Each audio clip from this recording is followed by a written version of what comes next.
हमारे इस चैप्टर का लास्ट टॉपिक है समन्वय का महत्व। हमने पढ़ा था समन्वय हर संगठन के लिए इम्पॉर्टेंट है, हर संगठन के हर स्तर पर हर तरह के संगठन में ज़रूरी होता है, निरंतर होता है, लगातार चलने वाली प्रक्रिया है। समन्वय हर प्रबंधक का दायित्व है, सोचा समझा कार्य है। अब बात आती है कि समन्वय क्यों इम्पॉर्टेंट है या ऐसी कौन कौन सी परिस्थितियां हैं जहां पर समन्वय का महत्व और अधिक बढ़ जाता है।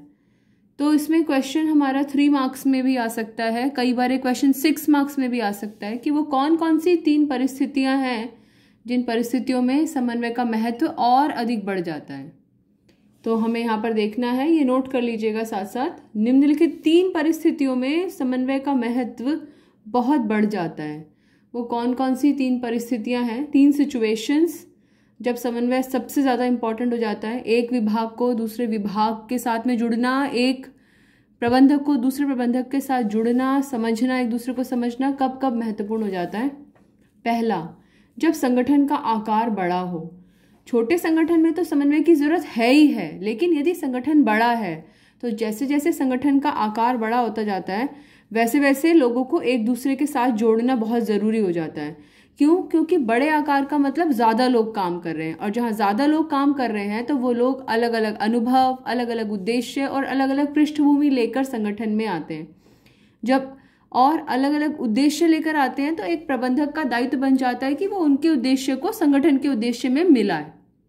इसलिए पहला कारण जहां समन्वय का महत्व बहुत अधिक बढ़ जाता है वो ये है कि जब संगठन का आकार बड़ा होता है। दूसरी स्थिति, कार्य विभेदीकरण, कार्यात्मक विभेदीकरण। कार्यात्मक विभेदीकरण का मतलब ऐसा संगठन जहां पर अलग अलग तरह के काम किए जाते हैं। अलग अलग तरह के कार्यों का मतलब, जैसे मैंने यहाँ पर एक एग्जाम्पल बनाया है, 4 विभाग हैं जिसे कार्यों के आधार पर बनाया गया है। प्रोडक्शन डिपार्टमेंट, उत्पादन विभाग, फाइनेंस डिपार्टमेंट, वित्त विभाग, मार्केटिंग डिपार्टमेंट, विपणन विभाग, ह्यूमन रिसोर्स डिपार्टमेंट, मानव संसाधन विभाग। अगर कार्यों के आधार पर ये 4 विभाग बने हुए हैं तो इन चारों विभागों को एक साथ मिलकर काम करना पड़ता है। हर बार मैं एक ही एग्जाम्पल देने की कोशिश करती हूँ ताकि आपके दिमाग में वो एग्जाम्पल बैठ सके।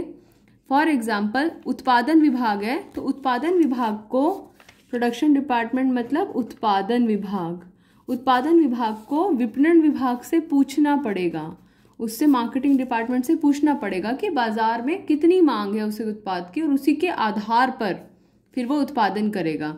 ऐसे ही जब उत्पादन विभाग को उत्पादन बढ़ाना है तो उसे ज़्यादा लोगों की ज़रूरत होगी, तो ज़्यादा लोगों की आवश्यकता के लिए उसे ह्यूमन रिसोर्स डिपार्टमेंट यानी कि मानव संसाधन विभाग के पास जाना पड़ेगा। ह्यूमन रिसोर्स डिपार्टमेंट को बोलना पड़ेगा कि भाई मुझे इतने लोगों की ज़रूरत है, इतने लोग मुझे पहुंचाइए। तो जहाँ कार्य विभेदीकरण है यानी कि अलग अलग कार्यों के आधार पर अलग अलग विभाग बने हुए हैं, तो वहां पर भी एक विभाग को दूसरे विभाग से समन्वय, कोऑर्डिनेट, मिलके काम करना ही करना पड़ता है। जैसे कि स्कूल है, अलग अलग सब्जेक्ट्स हैं तो अलग अलग सब्जेक्ट्स के आधार पर विभागों का निर्माण किया जाता है, तो वहां पर भी समन्वय बहुत जरूरी हो जाता है।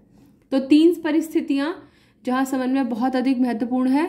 पहली परिस्थिति, संगठन का बड़ा आकार, जब संगठन बहुत बड़ा है। दूसरा, जब कार्यों में विभेदीकरण है, अलग अलग तरह के कार्य किए जा रहे हैं। और नंबर 3, विशिष्टीकरण, स्पेशलाइजेशन, जब हमें बहुत ज़्यादा स्पेशलाइजेशन की ज़रूरत है, बहुत अधिक विशिष्टीकरण की आवश्यकता है।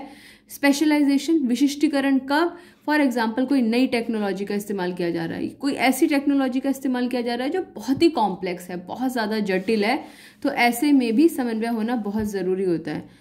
जैसे फॉर एग्जांपल, हॉस्पिटल्स का एक उदाहरण मेरे दिमाग में आया। वहाँ पर जैसे MRI मशीन्स होती हैं या जो एक्सरे मशीन्स होती हैं, आप में से कभी किसी का एक्सरे हुआ हो तो आपको मालूम होगा कि जो एक्सरे जब किया जाता है तो उस रूम में कोई दूसरा व्यक्ति रुकता नहीं है, वो जो एक्सरे करने वाला व्यक्ति है वो भी वहाँ से चला जाता है, क्योंकि जो एक्सरेज होती हैं वो शरीर पर बुरा प्रभाव डालती हैं। तो ऐसे में जो व्यक्ति वहाँ पर काम कर रहे हैं, ये सारी जानकारी उन्हें, जो भी काम कर रहे हैं, एक दूसरे को होनी चाहिए।